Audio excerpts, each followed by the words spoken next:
harvest this between July and October for spring planting.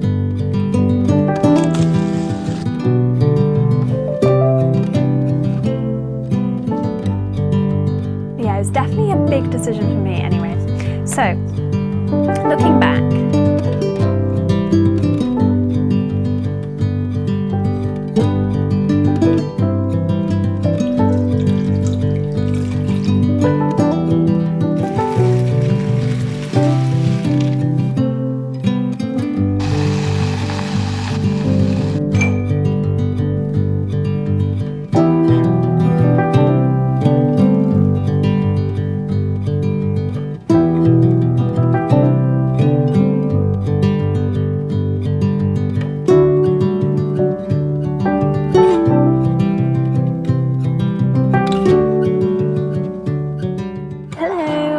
doing really well. It is so nice to see a bit of sun. I absolutely love this time of year when the days are getting crisper but the sun is also out. That's the perfect autumnal feeling for me. I have just really quickly nipped down to the allotment to harvest some sweet corn and just do a little check on things as I'm off to visit my friend this weekend.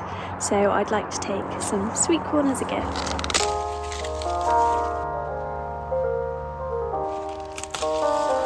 Uh-oh, I definitely need to do something with this tree spinach. This really long branch has snapped off. Poor thing. I don't have time to do that now.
I am now back at the allotment. It's early evening on Sunday or late afternoon. I've just got back from a really lovely weekend visiting friends, so I thought I'd make the most of this dry weather and pop down and just do a few things at the allotment.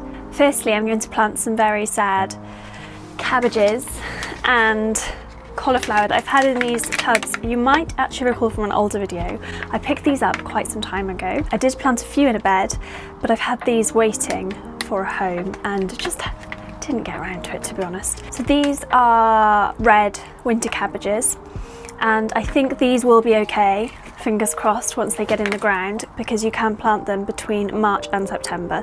So as long as they're not struggling too much in this container and they've got enough nutrients, we should get those going, hopefully. And then this one's going to be more of a gamble because it's cauliflower all year round, but you're meant to plant this between March and July, and then you can harvest this between July and October for spring planting, or November to spring for late summer autumn planting. So now I've said that, I think this will be okay as well. So what I'm going to do is actually pop these in, I think, the new raised bed that I made the other week and where I sowed some spinach, get those in and see how they get on. Also, the lovely allotment neighbour who often brings me the odd dahlia or two just popped in and brought me a latest kitchen garden magazine. So just the sweetest, and if I don't say it enough, just allotment communities are very sweet.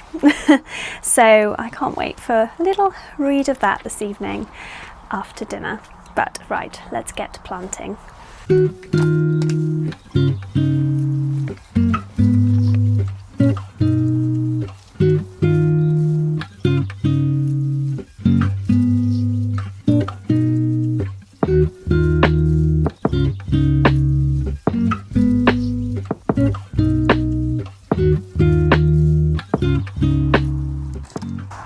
Looks like there might have been the odd footprint in here or mouse hole or something. I'm just going to even out the soil before I plant these bits and bobs.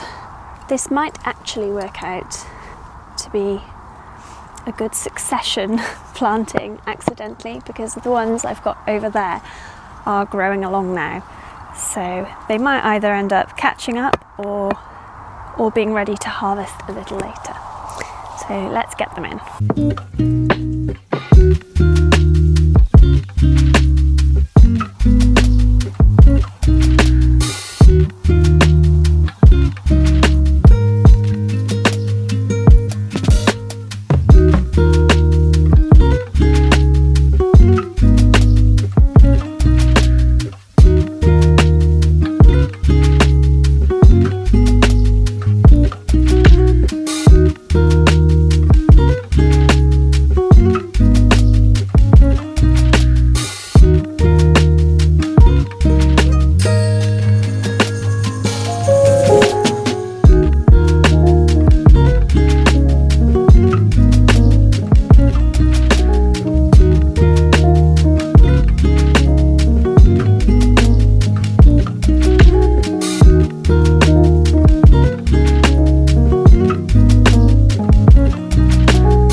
Back in what feels like the jungly area of the allotment.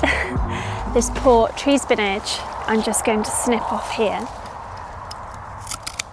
just as it's really blocking the way, and this needs to go in the compost. I just can't believe the size of this. Wow. It's huge. So this is going to go, and then I'm also going to clear the really old chard that's over there, and it's gone to seed. So I'm just going to clear that to tidy it up a little bit.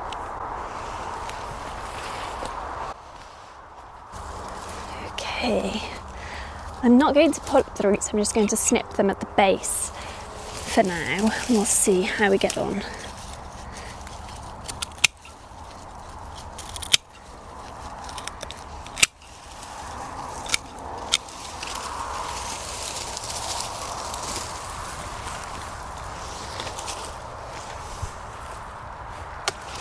Oh no!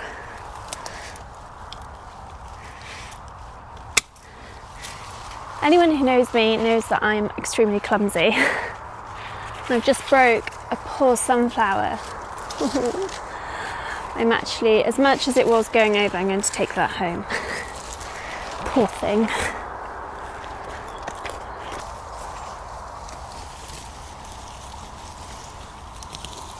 There's quite a lot of naughty bindweed that's made its way around this area, and that's the downside to leaving things a little bit too much to nature, because you can't get in and weed as easily. So we should have cleared this away a little while ago when it went over.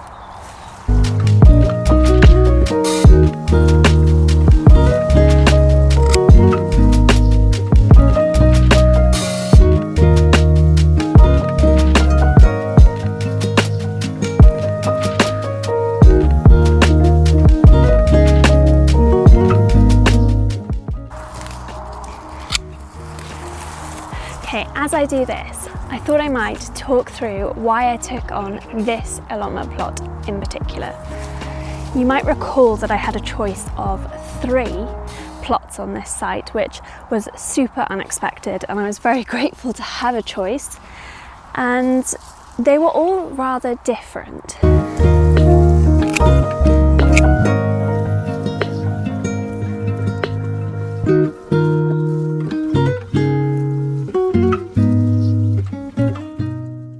just before I carry on with that, where I've gone wrong here with not clearing this a little earlier as well, is I had planted the second lot of broad beans here, and they had started growing and they were doing quite well, and now I can't see any signs of them, and I think what's happened is this chard has blocked out the light along with probably this a little bit, and they just haven't had enough light and moisture to grow.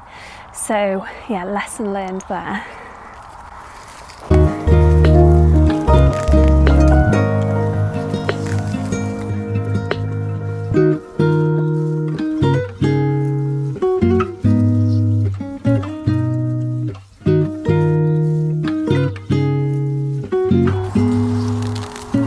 Okay, that's a little bit better. It now means that I can get on top of this weeding another day. But right, back to what I was saying about why I took this allotment plot on. What I still need to do is measure this plot properly, so that's going to be a winter job, but I will quickly show you the rough boundary of the area. You'll have to excuse that it definitely needs a mow and it's looking a little bit like it's winding down for the season now. It's probably not looking its best, but it will give an idea of size. So the plot starts in this corner here, just get past this area, and it's lined on this side by all of these raspberries, which were lovely, and the plot goes along to that far corner, along the back here, and goes across to where these pallet collar beds are. So that's the corner there, and here I've got an area of a few trees, cage in the middle there, the large no-dig bed area, the polytunnel is mine, and this back area that I'm slowly expanding to growing space. So hopefully that gives a bit of a context of size of the plot that I ended up deciding on, because they were all quite different. So thinking about it, there were a few key considerations and varying factors with the allotment plots that I was choosing between. One was size, one was how ready to go is it, in simple terms. Did it need a lot of work before I could get growing? And then the other big thing for me on this plot here was the location in terms of water. And then there was a bonus element that made it really tough to decide, which was whether it had a greenhouse or not already. So let me just go back and show you the 3 plots back when I was making the decision. I've got a few little clips, and I will also try and just show you briefly what they look like now. So this was the first plot that I had a choice of taking on. This was by far the smallest, so it didn't include this greenhouse. It was from here to that back container there, along to this row here. At the time it was ready to go, but I was thinking maybe that is slightly too small for me. So this one, actually, out of the 3, was pretty much an immediate no. I do think this would have been perfect if you didn't have as much time to come down, or you just really wanted to give it a try and test and see how you get on. So there's definitely no problems with it, but I did just want to go a little bit larger than this one. And then the other contender was this one, and I was so torn by this plot. It was my first choice originally, and I actually did start working on this plot and then a couple of weeks later changed my mind. So this one is smaller than the other plot. I thought that maybe it would be the ideal size for me, as it's larger than the first option, but it was smaller than the one I ended up taking on. And I did think that my plot now was a little bit overwhelming in terms of the size compared to this one. Oh wow, it has really started drizzling now, so I've had to stop my nattering outside and just come and sit in the shed for a little bit to carry on. If you're lucky enough to have a choice between allotment plots, it can be quite tricky because it feels like a commitment and you want it to work for you. So yeah, it was definitely a big decision for me anyway. So looking back, if I think what made me choose the other allotment plot first was, one, definitely the greenhouse that was there, because I don't have a greenhouse and I thought a greenhouse ready to go is just super exciting. And then its proximity to the water and the fact that I could make it my own in terms of layout, etc. What I really liked about this plot, but I didn't go for it, was it was more established, so I could just come in and start putting a few things in and then gradually change it. It was sunnier, but the cons of this plot at the time were that it was the furthest away from the water supply, and it was much larger, and it didn't have a greenhouse. So I was really torn, I'll be honest. But in the end, what cinched it for me was the sun situation. Now, that other plot in the summer is definitely sunny enough. Now I've seen it, it wouldn't have been a problem. But for me, coming down in autumn and spring is just as important as in the summer. So I really wanted somewhere that would be as sunny as it could be for that time of year. Looking at this lovely weather now, it's rather grey. So in summary, I ended up changing my allotment to this one because it had more potential. It was also a little bit more private in the corner, and I thought this shed has the potential to connect up some water IBCs eventually, which I plan on doing this year hopefully, or the start of next year. So I could fix the water problem a little bit. We don't have mains tap water supply here anyway, so that's kind of a problem throughout the site. And in terms of the greenhouse, that was the hardest thing to let go. But I just thought I could always get a greenhouse in the future. There was already a polytunnel frame here, so that was ready to go. I just needed to get a cover on it. In hindsight, it wasn't great, but it's, you know, I've learnt that you don't actually need a greenhouse. I do my seeds at home anyway, and actually I think having a greenhouse here might not, potentially I might go back on this, but may not be the best thing, because I would have to come down more frequently to make sure the things don't die because of the heat, versus just coming down when I can. To summarise from all of that babbling, why I chose to move to this one was the size in terms of potential to expand, the fact that I could expand this growing space and change it over time. So I've really focused on this one area of the no-dig bed area. It was originally 2 beds, which were ready to go, but I expanded those beds into one and made the area a little bit larger too. Next year I'm already thinking about whether I actually remove the cage and expand the beds over so you've just got one large no-dig growing area or not. I'm already thinking about what to do in that back area that I've got covered at the moment. So there's definitely a lot of potential here. So I think when you're looking at a plot, it's not just looking at it with how does it look today and how much work you have to do, because that was another factor. But what could it be in the future, and could you do that over time? So could you just cover a proportion of it and focus on a little bit for now, and then next year you can expand over time? The other big thing for me, like I said, was the sun. So knowing where the sun goes over the plot is a really big thing to look out for and understand before you agree a plot. So the sun, I suppose this is technically south facing, but because of the corner and the hedges and so forth and the trees, it does still get quite a lot of shade in places, but the sun rises kind of behind you and sets behind me, so you do get quite a lot of sun throughout the day there. So yeah, those were a few of the considerations. I definitely had a really hard time choosing between the two, and if one is pulling your heart a little bit more, it's probably best to go with that one over the other one, even if you think the other one's a little bit more practical, because this one is definitely furthest away from the car, but I absolutely don't mind that because it's just such a lovely spot to be in. I'm going to stop talking about the plot now. I appreciate that I probably haven't covered everything and a lot of my considerations. This is just off the top of my head nattering really. But I'm happy to answer any questions and maybe go over it in a bit more detail, have kind of more formal thought process of documenting this. But hopefully it's been interesting just hearing my thought process of choosing an allotment plot. Now the sky is rather grey and it's definitely time to head back and have some dinner. I'm going to say goodbye and thank you as always for joining me at the allotment this week, and I will see you again next Wednesday. Bye!